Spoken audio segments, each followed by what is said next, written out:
राजस्थान की राजनीति में हमेशा चर्चाओं में रहने वाले किरोड़ी लाल मीणा एक बार फिर से उनके बयानों से चर्चा में हैं, क्योंकि पहले सरकार के खिलाफ देखे गए थे। खुद एक मंत्री होने के बाद भी खुलकर सरकार का विरोध किया और जब आलाकमान से केंद्र से निर्देश आए तो फिर से सरकार में काम करने लगे। हमारे साथ बातचीत करने के लिए वरिष्ठ पत्रकार हैं जिनसे हम बात करेंगे कि वह इसको किस नज़रिए से देखते हैं। मुनीश अरोड़ा सर हैं जिनसे बात करेंगे। सर, किस नज़रिए से इस पूरे जो क्रम हुआ, पहले विरोध, खुलकर एक साल तक जो हाई वोल्टेज ड्रामा देखने को मिला इनके बीच, फिर अब वापस कहते हैं कि सरकार में काम करेंगे। प्रायोजक हैं cancer healer centre, a new beginning. देखिए राजेश जी, अपनी बात इस बारे में पहले भी हुई थी और मैंने उस समय भी ये कहा था कि भारतीय जनता पार्टी के अंदर जो भी इस तरह के लोग हैं जो थोड़ी सी भी असंतुष्टता रखते हैं, उनमें किरोड़ी भी एक थे। क्योंकि जिस तरह का आंदोलन उनका पिछले समय पे रहा, जिस तरह का उनका राजनीतिक इतिहास रहा, जिस तरह से उनके भाई के साथ चुनाव में चोट हुई, उसको लेकर वह व्यथित तो थे ही। और उसी व्यथितता का परिणाम था कि किरोड़ी मीणा ने इस तरह का रुख भारतीय जनता पार्टी में अपनाया। और बीच में एक बात भी चल रही थी कि भारतीय जनता पार्टी के जितने वरिष्ठ नेता हैं वो 3 महीने के अंदर कोई ऐसा काम करेंगे जिससे कि पार्टी के सामने जो प्रेजेंट पोजीशन है उसमें हर्डल पैदा हो। उस हर्डल को रोकने के लिए भारतीय जनता पार्टी ने टॉप लेवल पर मंथन किया। नड्डा को आना था, वो यात्रा कैंसिल हुई। पिछली बार मंत्रिमंडल विस्तार था, वो कैंसिल हुआ। ये पिछले के घटनाक्रम है। तो उन्होंने सिचुएशन को कंट्रोल करने के लिए भारतीय जनता पार्टी के लेवल बहुत से प्रयास हुए। वसुंधरा राजे को लेकर के भी हुए, या और जब पूनिया हुआ, राठौड़, इनको लेकर भी हुए। तो किरोड़ी भी एक उसी का पार्ट थे।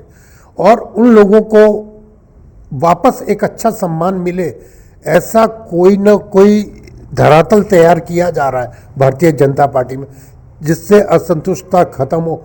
और एक चीज़ मैं और बता दूं, जब जगदीप धनखड़ जी उपराष्ट्रपति महोदय आए थे, तो जब मांगीलाल जोशी ने उन्होंने कहा कि मैं पूर्व जिला अध्यक्ष हूँ, तो उन्होंने कहा कोई पूर्व नहीं रहेगा।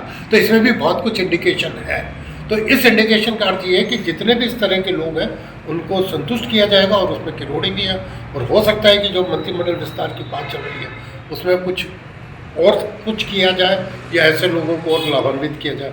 मेरा तो ये मानना है कि पार्टी जो असंतुष्टता है उसको पूरा खत्म करने में कामयाब हो गई। पर सर, सरकार पर भी तो खुलकर आरोप लगाया, भ्रष्टाचार के लगाकर पुलिस ने जब कोई पकड़ने गए तो उस समय वहाँ पर पहुँचकर खुलकर आरोप लगाया कि सरकार मेरी ही नहीं सुन रही।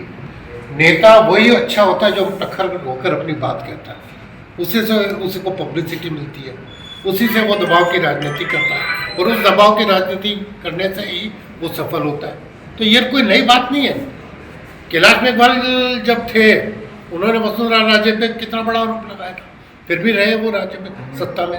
तो बहुत से नेता हैं, उससे कोई नई बात नहीं है। जो नेता गम खाता है वो आगे नहीं बढ़ सकता, और जो खुलकर आरोप लगाता है वो पार्टी में बगावत का रूप अख्तियार करता है, उसे आगे बढ़ने के चांस मिलते हैं। ठीक है, देखिए अब हमारे साथ श्रीवास्तव जी। सर, आप इसको किस नज़रिए से देखते हैं पूरे मामले को? पहले खुलकर विरोध, अब कहते हैं कि मैं सरकार में मंत्री हूँ, सरकार में काम करूँगा। ये राजनीति का हिस्सा है जो किरोड़ी मीणा आसानी से खेलते रहे हैं। उन्होंने पहले भी इस तरह की राजनीति खेली, आज भी खेल रहे हैं। आज की स्थिति ये देश के अंदर जो भी नेता इस तरह की राजनीति खेलते हैं, जो उसे कहते हैं किक एंड हिट वाली राजनीति, वही सक्सेस हो रहे हैं। किरोड़ी मीणा उसमें भी एक है। किरोड़ी मीणा की मंशा वस्तुतः प्रदेश की कमान संभालने की है। वो इसी मंशा के तहत काम कर रहे थे और आगे भी करते रहेंगे। फिलहाल उन्होंने विराम की स्थिति ले ली है, जैसे कहते हैं अल्प विराम दिया है सर, पार्टी की बात मान करके। आगे क्या होता है ये समय बताएगा। पर सर, जिस तरह से आप कह रहे हैं कि मंत्री जो उन्हें जिस तरह का जो चाहिए, तो कहीं इस कारण हो सकता है उनकी नाराजगी हो।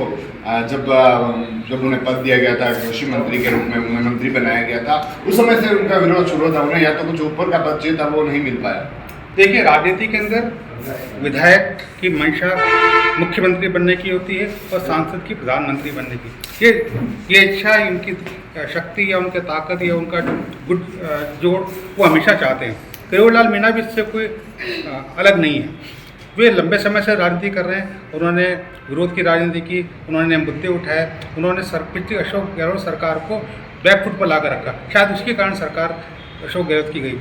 केवड़ीलाल मीणा अपने आप में निर्विवाद नेता है, उन पर किसी प्रकार के भ्रष्टाचार के आरोप नहीं है, लेकिन हाँ उनकी महत्वाकांक्षाएं अपनी अधिक से ज़्यादा है, वो चाहते हैं क्योंकि महत्वाकांक्षाएं उनके रहते पूरी हो जाए। ठीक है, हमारे साथ हैं राष्ट्रपति काशी शर्मा सर। सर, आप किस नजरिए से इस केवड़ीलाल मुद्दे को देखते हैं? विरोध, खुलकर पार्टी के खिलाफ आना, विधानसभा में नहीं जाना, और आप आज जब ऊपर से निर्देश आते हैं तो पार्टी के काम में लगता है। देखिए राजेश जी, अच्छा मुद्दा है ये।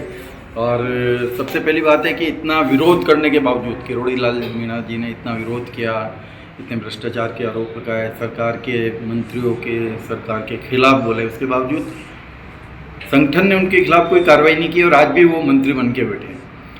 इसकी वजह ये है कि दुनिया में क्या 3 तरह के लोग होते हैं, जो मेरा अनुभव पत्रकारिता का है और मैंने लोगों को देखा है। 3 तरह के लोग होते हैं, उनमें एक ऐसा व्यक्ति होता है जो हमेशा मुखर होता है, चाहे वो अपने ही लोग हो उनको ठीक करने के लिए, चाहे अपनी ही व्यवस्था हो उसको ठीक करने के लिए वो बोलते हैं, कुछ आवाज़ करते हैं और उनकी आवाज़ सुनी जाती है। दूसरे तरह के जो लोग होते हैं वो खामोश प्रवृत्ति के होते हैं, वो चापलूस प्रवृत्ति के होते हैं, तो जिसको जी हुजूरी कह सकते हैं कि जैसा हो रहा है वैसा चल रहा है वैसा। और तीसरी तरह की प्रकृति के जो लोग होते हैं वो क्या होते हैं कि वो पीठ पीछे बोलते हैं, न सरकार के खिलाफ न व्यवस्था के खिलाफ बोलते हैं, लेकिन वो कहीं कहीं चुगली करते रहते हैं। जो किरोड़ीलाल जी मीणा है वो जो मैंने बताया वो पहली प्रवृत्ति के व्यक्ति हैं, जो व्यवस्था में मुखर होते हैं, व्यवस्थाओं को ठीक करना चाहते हैं, राजनीति में जो शुचिता लाना चाहते हैं।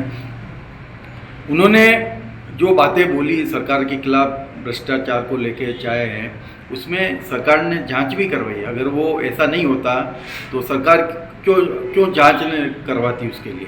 और आपने देखा है कि उन्होंने पुलिस जो सब इंस्पेक्टर परीक्षा है उसको लेकर खूब बोला उन्होंने, और नतीजा सामने है। भाई पिछली सरकार के समय में ये बढ़ती हुई थी और जिस तरीके से बढ़ती हुई उसमें पेपर जो है बेचे गए, और आज वही सब इंस्पेक्टर गिरफ्तार हो रहे हैं, बर्खास्त किए जा रहे हैं वो। और अभी कोर्ट में केस चल रहा है कि ये जो भर्ती परीक्षा है उसको रद्द भी किया जा सकता है। तो कहीं गंदगी तो थी ना उसके अंदर। तो एक व्यक्ति जो राजस्थान का एक व्यक्ति, एक नेता जो मुखर होके बोला इसके संबंध में, और एक उसमें जो सब इंस्पेक्टर जो थानेदार स्तर का व्यक्ति है जो बाद में एसपी स्तर तक भी जाता, और वो समाज में क्या न्याय करता है, जो खुद ही पेपर लीक पेपर पढ़ के परीक्षा दे के मतलब टिप्पणी करके पास होके आ रहा है, वो समाज में क्या देता। तो इस व्यक्ति की वजह से कुछ तो हुआ है।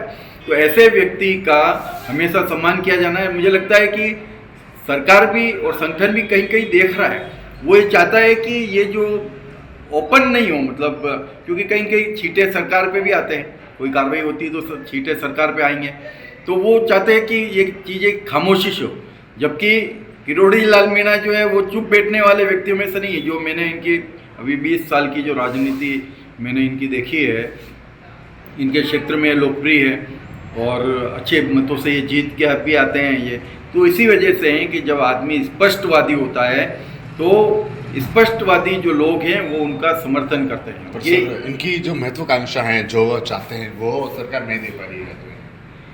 देखिए यही प्रश्न है कि जब आदमी खुल के मुखर होता है तो ऐसा लगता है कि वो कुछ चाहता है ना। उनकी जो स्पष्टवादिता जो है ना, ऐसा लगता है कि वो उनकी कहीं कहीं कोई महत्वाकांक्षा झलक रही है।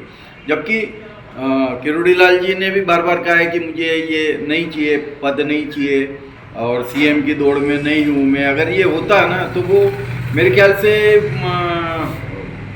ये जो वापस पद दिया गया वो भी नहीं लेते वो उसको, या घर जाके बैठ जाते चुपचाप उसमें। तो ये एक अलग प्रकृति के नेता हैं। और मुझे लगता है कि किसी भी पार्टी में, चाहे वो भारतीय जनता पार्टी है, कांग्रेस है, जनता दल है, सपा है, आप है, कोई भी है, उसमें इस तरह की इस प्रकृति के नेता होने चाहिए। ठीक है सर। तो ये थे वरिष्ठ पत्रकार जिनसे हमने जाना कि किरोड़ीलाल मीणा जिस तरह की जो सियासी जो चर्चा है, जो घटनाक्रम देखने को मिल रहे हैं, 1 साल तक जो ड्रामा देखने को मिला, जो खुलकर सरकार के खिलाफ विरोध किया और अब जब निर्देश मिले तो सरकार के समर्थन में साथ मिलकर फिर से काम करने लगे हैं। TV9 के लिए राजेश डांगी। प्रायोजक हैं cancer healer centre, a new beginning.